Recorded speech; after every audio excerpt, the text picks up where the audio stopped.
I messed up. So I told her, you got a mirror, you can see what you look like in those jeans.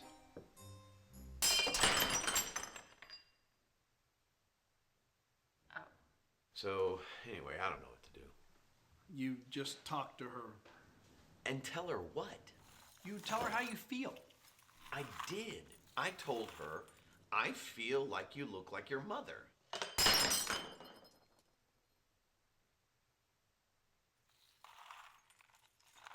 Okay, no, you need to use your words. You know, romantic words. Oh. Wait, what? Okay, honey, you take your wife by her hands and you just pour into her. Wait. Am I holding her hands or am I pouring something? I can't do both. What? No, Todd, you are going to pour words into your wife. You look her in the eyes, dead set, and you just let go. Because that's what she does to you, Todd. She makes you let go. And you say to her, you mean everything to me. And I would let go of everything if it means that I just get to hold you for the rest of my life. And that's what you do. What are you doing? I'm calling my wife, and you are going to tell me some pretty words to say to her. We are not doing this. Hey, babe. No, don't hang up. Don't hang up. I was an idiot, and I know you said some things too. You shouldn't have. You don't say that. That's what I meant. I meant I have some things to say to you right now. No. While we're on the phone. Stop it. Just listen. She said I have 2 minutes. What do I say? What do I say? I'm sorry. For what? No, you tell her that. I'm sorry. Babe? She's still there. I can hear her breathing. Tell her I love you and you mean everything to me, and I am a fool because I don't tell you that more often. I'm a fool for loving you, and I should say that stuff more often. You were the only reason I am half the man I am. Your love and constant support is my daily breath. I'm half the man I am because of you, and your love is a constraint. Constant support. No, no, your love is constantly on my breath, daily. You are the greatest blessing God has ever given me, and you are perfect for me. Babe, you're the best thing God ever did for me. You're perfect. For me, you're perfect. You're not perfect. What are you doing? Just tell me what to say. Sunsets are more beautiful when you are on the horizon. You're more beautiful at sunset on the horizon.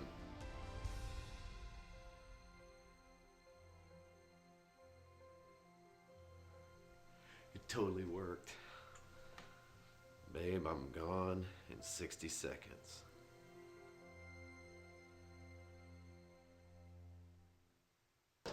What a moron. You were great. I know, right? The words you said, I heard. I had no idea. Seriously? You had no idea that some women fall for that stuff? I'm just glad you're not that gullible. By the way, what's for dinner?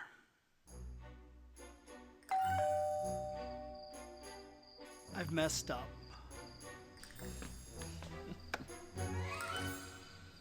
Use your words, my friend. Use those words.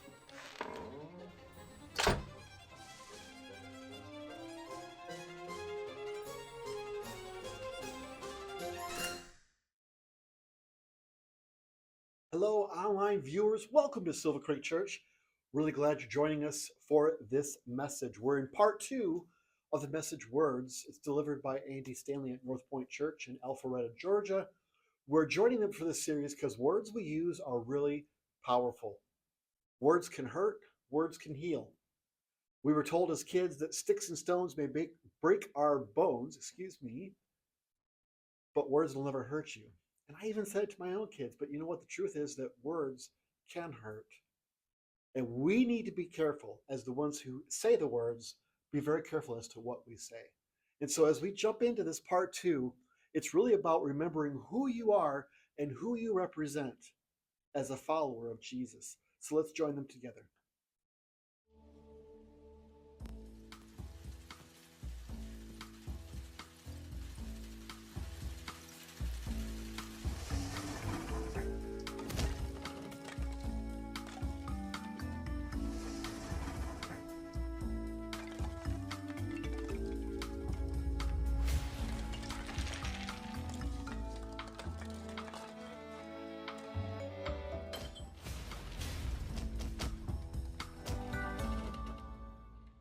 I want to welcome all of our Atlanta area churches, those of you who are watching from all over the country, people in parks. We got all kinds of people who say, hey, we got this group that we meet, travel around, hotels. If you're driving, I hope you're just listening, not watching.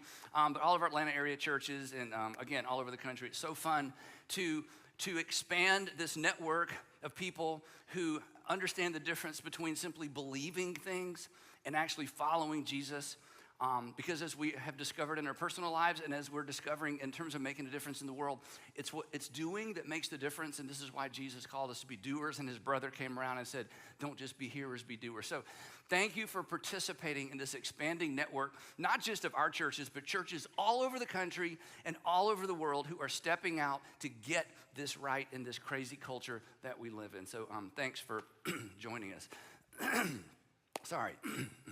So today I want to begin with, this is just my opinion, which you don't come from my opinion, but this part's just my opinion. I want to begin with what I think is one of the most catalytic relational dynamics that goes under the radar that's pretty much, I feel like, sometimes overlooked by humankind. So one of the most important catalytic relational dynamics that is at play every single day in our lives, in most of our conversations, but we're not aware of it. So I want to surface it, make you aware of it, because this is a game changer when we can keep this front and center. So here it is. I made this up. It's a little clunky, and I'm going to read it twice, and then I'm going to talk about it. And it's basically this idea. The relationship you have with others is rarely the same relationship they have with you. The relationship, I see the confusion. I know, I'm going to go slow. Okay, and I was trying to figure out how to make this clear, but anyway, I'm going to illustrate it in a minute. The relationship that you have with others, all the people in your life, is rarely, sometimes it's the same, but it's rarely the same relationship they have with you. In other words, you're in a relationship with a lot of people, but it's rarely the same relationship. This is so important. And the easiest way to understand this is to think about the parent-child relationship. So parents, especially those of you with younger kids, think of it this way. Your child does not have the same relationship with you that you have with your child. You have a relationship with a child. Your child has a relationship with an adult. You have a relationship with someone for whom you are 100% responsible and they are 100% dependent on you. They have a relationship with someone who holds all the cards till about age 13. Then the cards start getting swapped around. But you know what? You see what I'm saying? It's the same relationship. You're in a relationship, but it is a very different relationship, right? This is why, and we all can relate to this, this is why we don't really get our parents until we become a parent. And then it's like, oh, right? It's like, then we start going, they weren't so, they were smarter than I thought they were. I mean, it's why because you can't really get your parents until you have your own child. That's when you begin to understand how they felt. That's when you begin to understand why they feared what they feared. That's when you begin to understand that they experience, because now you're experiencing it. That's why later in life, most of us go back to our parents and apologize. because we just didn't understand. Well, of course we couldn't. We had a relationship with our parents, but it is a very different relationship. And once we're on the other side of that relationship, then there's the kind of the oh moment. Now, that same dynamic, believe it or not, is at play in most of your relationships and in most of my relationships. And as easy and as obvious as I should say, it's not easy, as obvious as it is, we rarely take it into consideration when we think of our communication. I mean, another way of illustrating is this. At work, you have a relationship with your employer, or you have relationships with your employees, or you have a relationship with your manager, or you have a relationship with the people you manage, but it's not the same relationship. There's an inequality, right? You're friendly, but you can't really be actual friends. Now, you may disagree with that, but just think about it later. Whenever there's that kind of inequality, everybody's friendly, but you can't actually be friends because it's not the same relationship. This is true with older and younger siblings. Some of you can remember this growing up. Some of you got a dynamic going right now.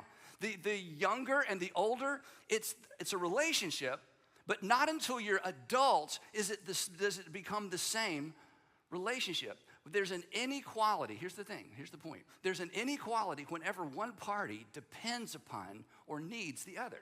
There's always an inequality when one party needs or depends upon the other. There's equal value. We're not saying that one person is less value. There's equal value, but there's unequal power, influence, and authority. And this baked in relational reality, this is not a problem to solve. This is just a tension that's always there. This baked in relational reality should govern how we communicate with each other, how we talk to each other. Specifically, it should influence the words that we choose. More on that in just a minute.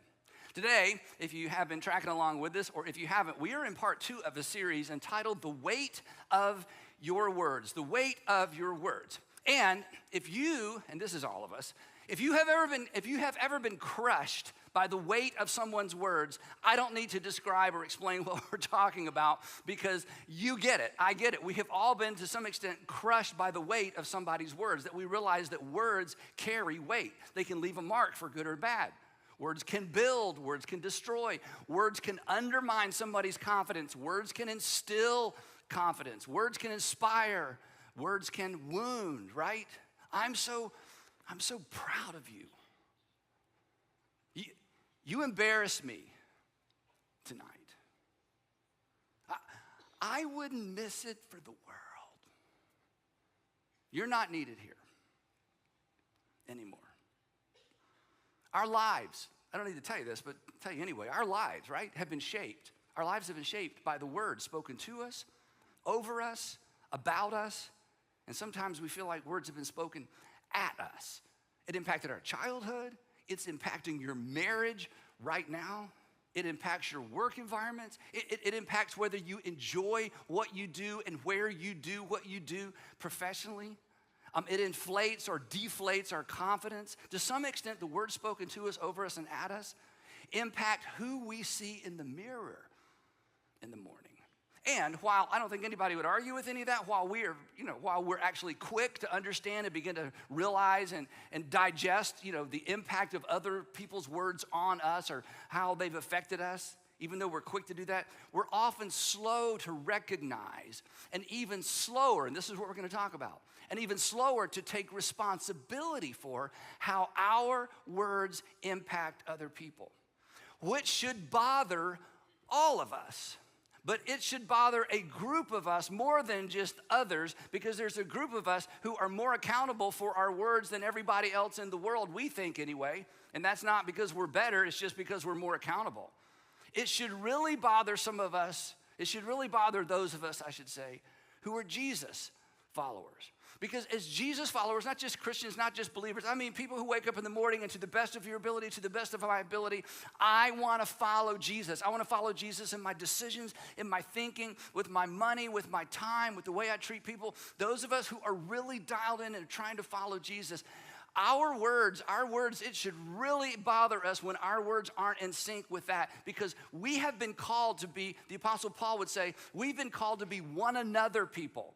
That we're to do everything we do with other people in mind. We're to do everything we do and everything we say with the benefit of other people in mind. We've been called to love one another and accept one another, to honor one another, to carry one another's burdens, to forgive one another. So this one anotherness should characterize us, which means everybody should pay attention to the words they use, but we of all people should pay very close attention to the words that we use, because our words carry weight, and our words carry more weight in certain relationships than others. So, if you're not a Jesus follower, let me just say something to you real quick. If you're not a Jesus follower, isn't it true, and I'm not trying to read your mind, but have had lots of difficult conversations, isn't it true that if the Jesus followers or the Christians that you know had been more careful with their words, you might actually be more curious about their faith? If they had been more careful with the words they used about you and the people that you love, isn't it true that you might be more curious about our faith, or more open to our faith, or even consider returning to the faith that you grew up with? The answer is yes. So we, as Jesus followers, are more accountable for and must be more careful with the words we choose. So in this series, what we're doing, and if you were here last time with us, we're going to review just for a moment. In this series, we're actually unpacking three dynamics that impact or interface with every single conversation we have. Three dynamics that determine what people hear, regardless of what we actually say. And we've all been on the receiving end of all three of these, which means this should be easy for us. If we just do unto others as we want others to do unto us, or if we just speak unto others as we want others to speak unto us, if we would learn the hard lessons of how other people's words crushed us, and then decide I'm never going to use words that crush anybody else, we should get this. This should be so simple. It should be so top of mind. But oftentimes, it's not.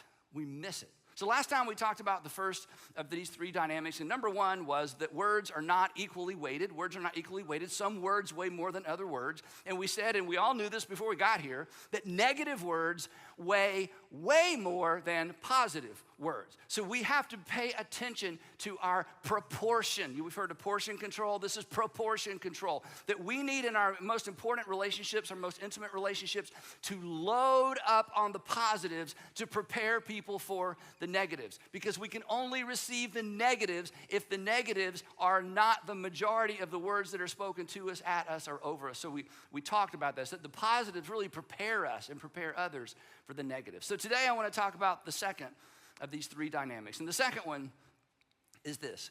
Words are not equally weighted, and the source determines the weight.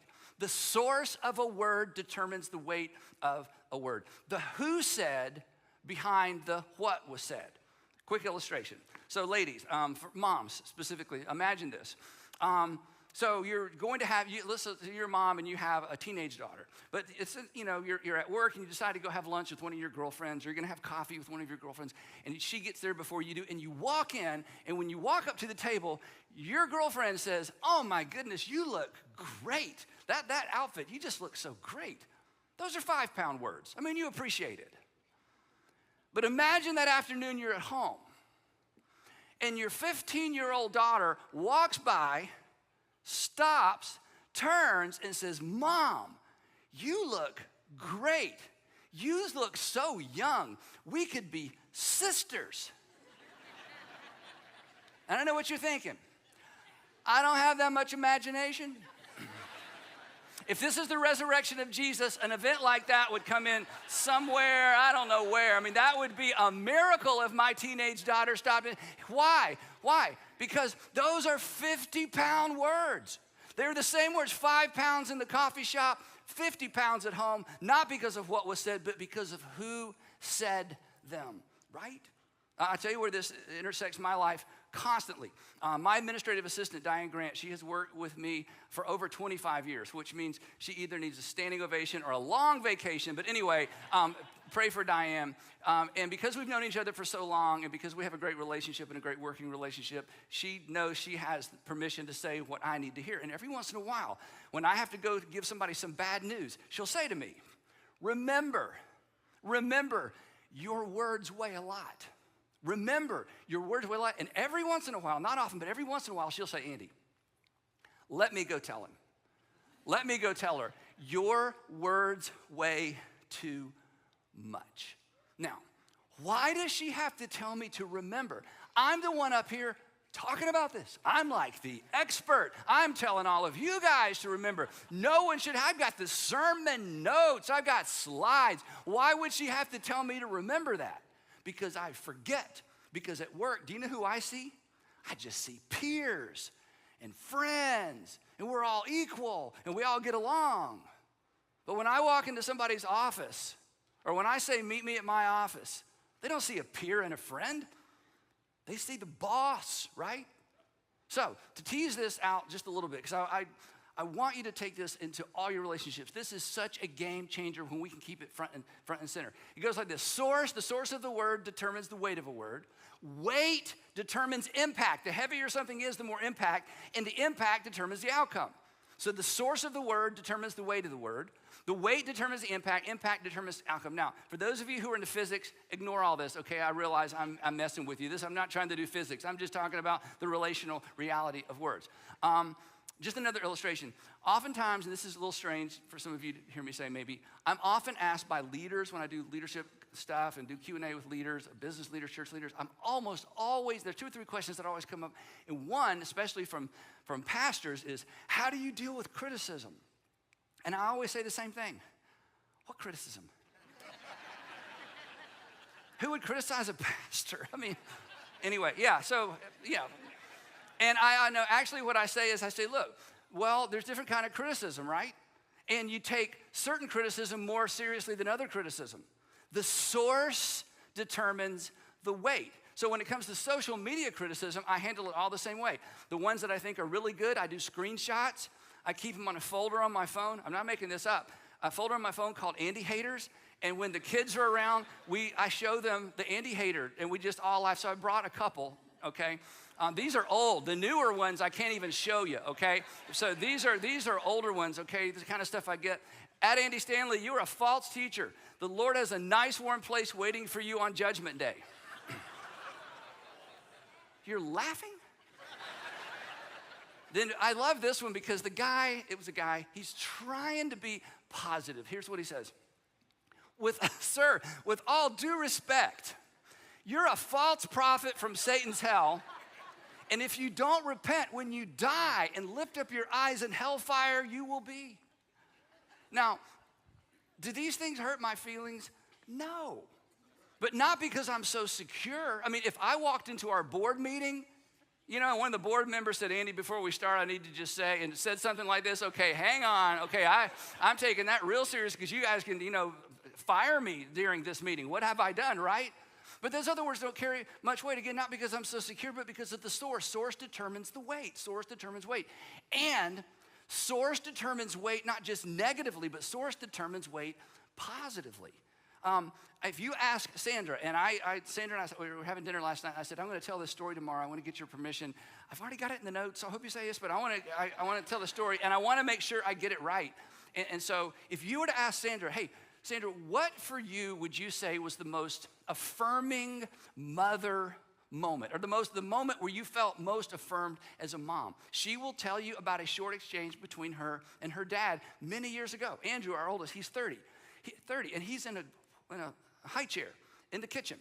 And she got up early, and she's down there, feeding him baby food, called it mush, and she's doing the poke and swipe, where you poke it in there and then swipe that bottom lip. She's got that whole thing going. Some of you relate to that. And her dad, and mom and dad had spent the night with us, and her dad comes downstairs. And he sits down. He's not a man. He's a man of few words, okay? Bob, love Bob. But he's a man of few words. He sits down. He's watching her poke and swipe, feeding his grandson. And he says to her, and I quote, "You are a really good mom." Now,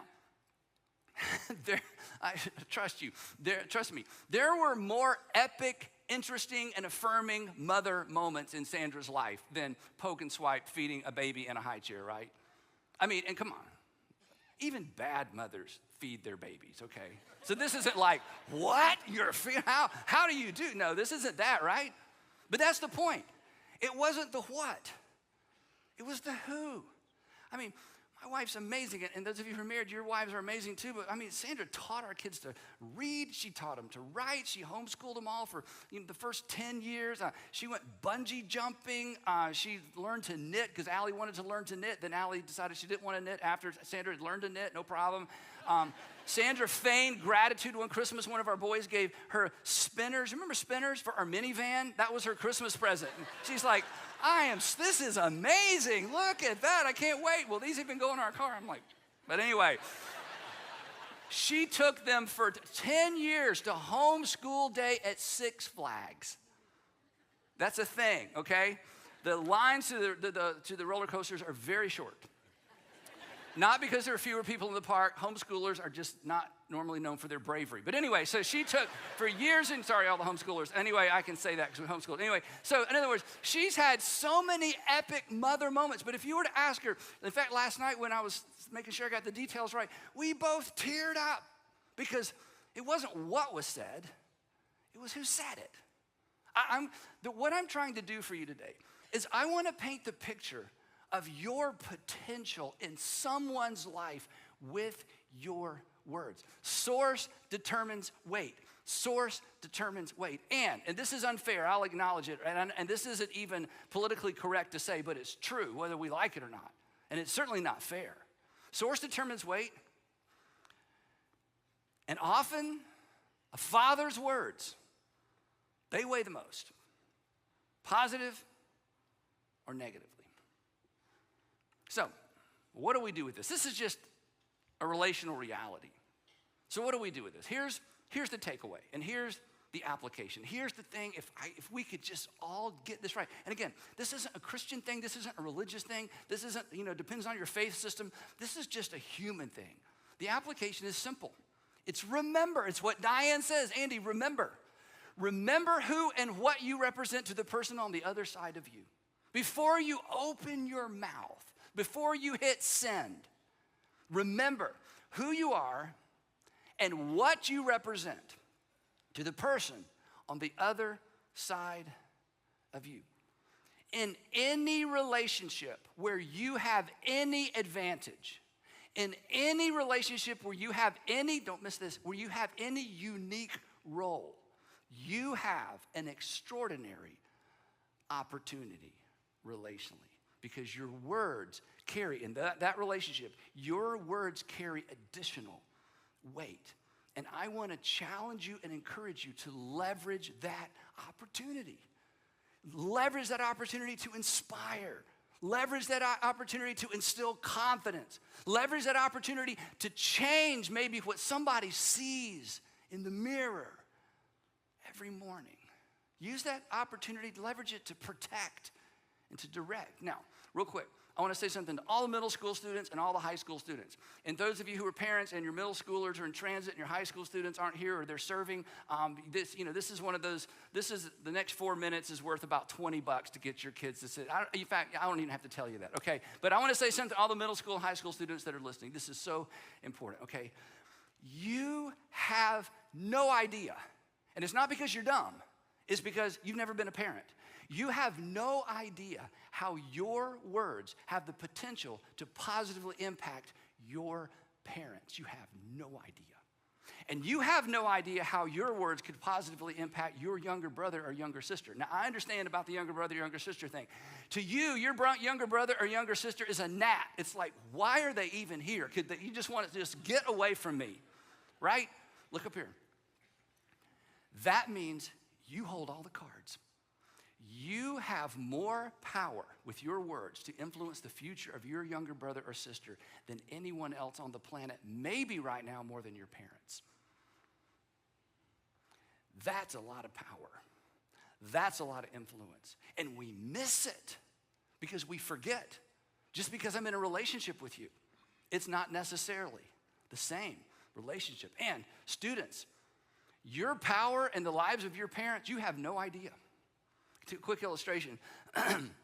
So right after President Obama was elected in the election in November, his first time he was elected, and it's so interesting, whenever I bring up political stuff, I can feel Is it going my way or the other way? Is it going my way or the other way? Is it going my way? Not y'all, most churches. Our churches, we're over that because, anyway, we have a king named Jesus. But anyway, so when Obama was elected the first time, I got a call from his administration, which shocking, saying, you've been invited to participate in the inaugural festivities, not the festivities, but there's this service that they do at the National Cathedral. We want you to have a part in that. And I'm like, really? I mean, like, this is amazing. But I also knew, and maybe you don't know this, if you're taking notes, you might want to write this down. Politics are not an emotionally neutral topic.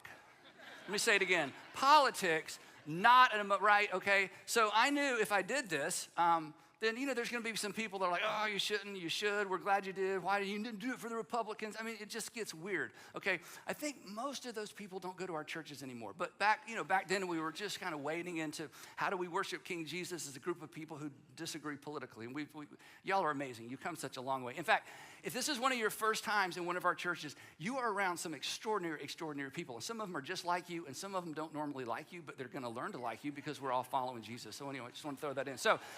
So I'm driving down the road. I know exactly what road we're coming back home. I'm driving. Andrew, our oldest again, he's 15, about 15 years old, sitting in the passenger seat. And I said, Andrew, hey, I just got invited to participate, which is such an honor in this thing at the National Cathedral after our new president is inaugurated. And I said, but some people just aren't gonna like it. And I'm just thinking about how to handle this. And he says to me, I'll never forget this, my 15-year-old, Dad, if God gave you that opportunity, seems like you should take it regardless of what other people think. Peer pressure talk from the 15-year-old, right? Dad, don't give in to peer pressure. Just do what you think God wants you to do. So I went. My point is simply this. I'll never forget that. Students, look up here. You have no idea the leverage you have, for positive or negative, just with your words. So whether you're at home, at work, at school, whether you're talking to service providers on the phone, you just remember who you are and what you represent to the person on the other side of you. Mom and dad, okay, then moving on. Look up here, mom and dad.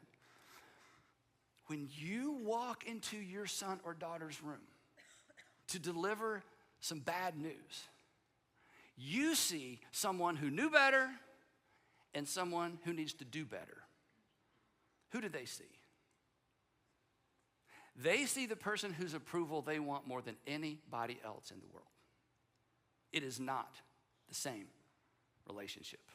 It is not the same relationship. Who we are and what we represent to the person on the other side of us should determine our words. Now, so far, this has been some great advice, but a really lousy sermon, right? Okay, in fact, some of you are like, in fact, if this is your first time, it's like, do they use the Bible here? Yes, we're getting to that.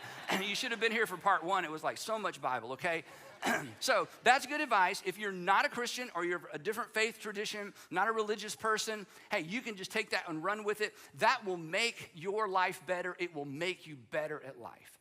But if you're a Christian, if you've placed your faith in Jesus, if you believe we have a king that supersedes all authority other than he is the premier authority in our lives. If you've decided and are trying, maybe for the first time in a long time, to every day of your life to follow Jesus, the stakes are higher. This is not optional for us. This isn't an add-on. This isn't a relationship angle to kind of get my way. I'm going to say so many positive words to my parents by the time I'm 16. New car, slam dunk. I see how this works, Andy, thanks. This isn't that, okay? This isn't an opportunity to leverage something for our benefit. This is a responsibility. It's more than an opportunity. We have been commanded to leverage our words in such a way that others benefit from them. We have been commanded to view every single conversation like a construction site. And we are to leverage our words to build other people up. Just a review from last week. I'll just read it and keep moving. Paul says, because just as God through Christ has loved you, you are to love one another. And here's how you love one another with your words. He says, do not let any unwholesome word, stinky word, come out of your mouths. Only words that are good for building others up. It's a construction site every single time. according to not your needs, not what you need to say, not what you need to hear you say, according to their needs, that it may benefit not you, may benefit those on the other side of you. And why is this such a big deal for Christians? And why is this such a big deal for Jesus followers? Because we don't just represent ourselves. For us, there's a twist on the application. Remember who you are and what you represent to the people on the other side of you. For us, the application is different. It's remember who you are and who you represent to the person on the other side of you. And who are you? You're more than an employer. You're more than an employee. We're more than neighbors. We're more than people who, hire, contractors and get people to pay people to do stuff for us. We're more than all that. We're Jesus followers. To use Jesus' words, these are his words. This is what he would say. He'd say, let me tell you who you are. Corporately who you are. Individually who you are. You have been given an extraordinary opportunity. You are the light, you are the salt of the earth. Which means our words should do what salt does. Preserve and protect. Preserve and protect. Never harm or undermine. And sometimes salt isn't welcome.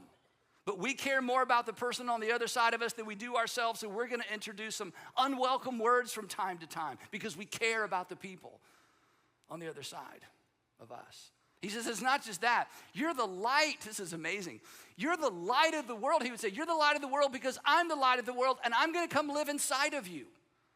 And I want your words to light up the world. And I want your words to bring light to the hearts of other people. And I want you to be face to face with people and to say things in such a way that they walk away better. And then he doubles down in case we miss it. He says, you're the light of the world, and you are to let your light shine. You are to be intentional. You are to look for opportunities. Let your light shine and let your words shine in such a way that people look up and connect the dots between who you serve and what you say. Between who you follow and how you speak. Between who you follow and the attitude you project. Between who you are and the fact that they are better off when they walk away from the construction site of your words. Be intentional. Leverage, he says, who you are and what you represent to the person on the other side of you. Use those weighty words to build and encourage. It's an opportunity, but it's more than that. We're Jesus followers. It's a responsibility. And imagine with me. Imagine the influence the church would have in our communities, in our nation, in the world, if we just gotten this right. Imagine the influence, not influence so we can power up and get things to go our way. No, that's not what Jesus says. Even the Son of Man didn't come to be served, but to serve and to give his life a ransom for many. This is not a ploy. This isn't a power play. It's the opposite of a power play. I'm going to give my power away because I'm not as concerned about what you think about me as I am the fact that you heard what you need to hear so you can be a better person, a better father, a better mother, and a better daughter, and a better employee, and a better citizen. It's an opportunity. Imagine the influence we would have if we had gotten this right, if this was our track record. Do you know what people would say? And if you're not a Christian or not a religious person, you're like, you are not even kidding. Because it's not what the Christians I know have done. It's what they say. It's what they project. But if we'd gotten this right, the conversation would be different. It would go more like this. Those Christians, they believe some strange, except they wouldn't say stuff. They believe some strange stuff, don't they? Right? But I'll be honest, they are the most encouraging people I've ever met. I will give them that. I mean, every time, even when they say hard things, even when they talk about the stuff they believe, even when they say hard things, I never walk away thinking they're trying to harm me with the hard things. Even though I disagree, I just can't help but have the feeling they really do have my best interest in mind. I don't think I could ever believe some of the stuff they believe. But there's no doubt in my mind that they believe what they say they believe. That is what changed the world for the better one time. Perhaps it could change the world again. When we don't get this right, we lose our right to be heard. We're neither salt nor light. We are what Paul described in 1 Corinthians 13. He says, I don't care how eloquent you are. I don't care how cool your vocabulary is. I don't even care how right you are. If it is not driven by and motivated by concern for the person on the other side of you, if it is not fueled by love, even if your theology is perfect, he says, your words are noise. They are a resounding gong. I thought about bringing one up here, but it is so obnoxious, which is the point. It is a resounding gong or a clanging cymbal. And one more time, and I'm sorry to keep dragging you into this. If you're not a Christian, no doubt it was the reckless,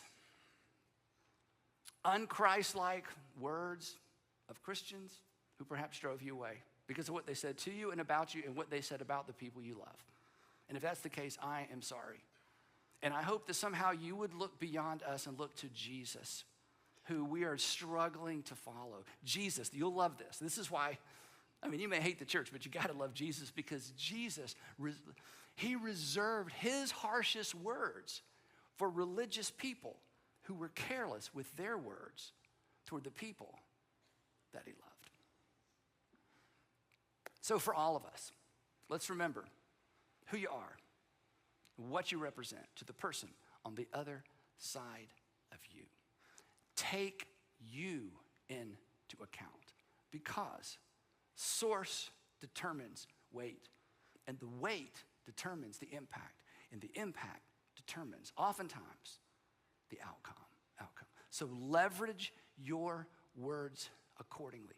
Come look up here. Listen, this is what's so amazing. Take advantage of the unique opportunities you have because of the power and the position you hold with the people around you. This is, as a Christian, this is just one more thing that love requires of us. And we will pick it up right there next time in part 3 of the weight of your words. Heavenly Father, it's a lot easier to stand up here and talk about because as I've just acknowledged to the world, I forget. I don't remember. Help us to remember. Give us eyes to see and ears to hear and the courage to take hold of this and to never let it go. Father, for the students who just need to start talking to mom and dad in a way they've never talked to them before because they realize, oh my goodness, I have an opportunity. For the older brothers, the older sisters, for the husbands and the wives, for the employers, the employees, for neighbors, all the people that we interact with every day.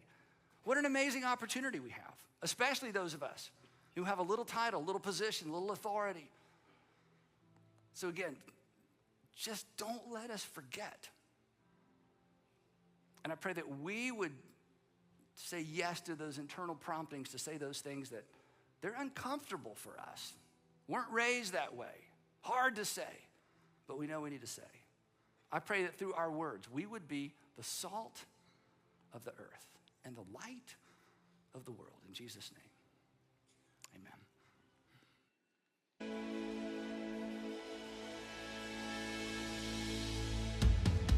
Good morning, Woodstock City. We're so glad that you're here.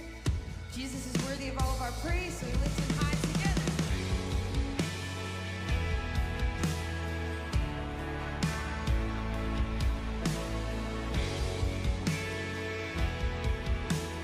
With our voice we sing like the King.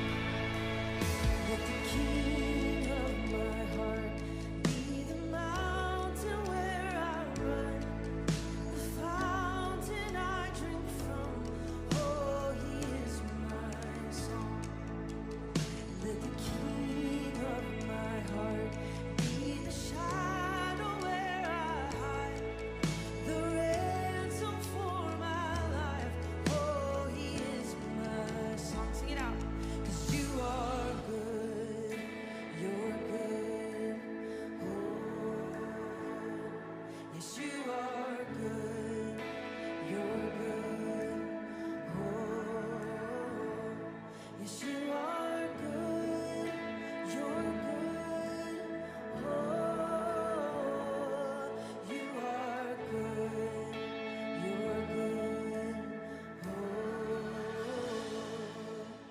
Let the king of my heart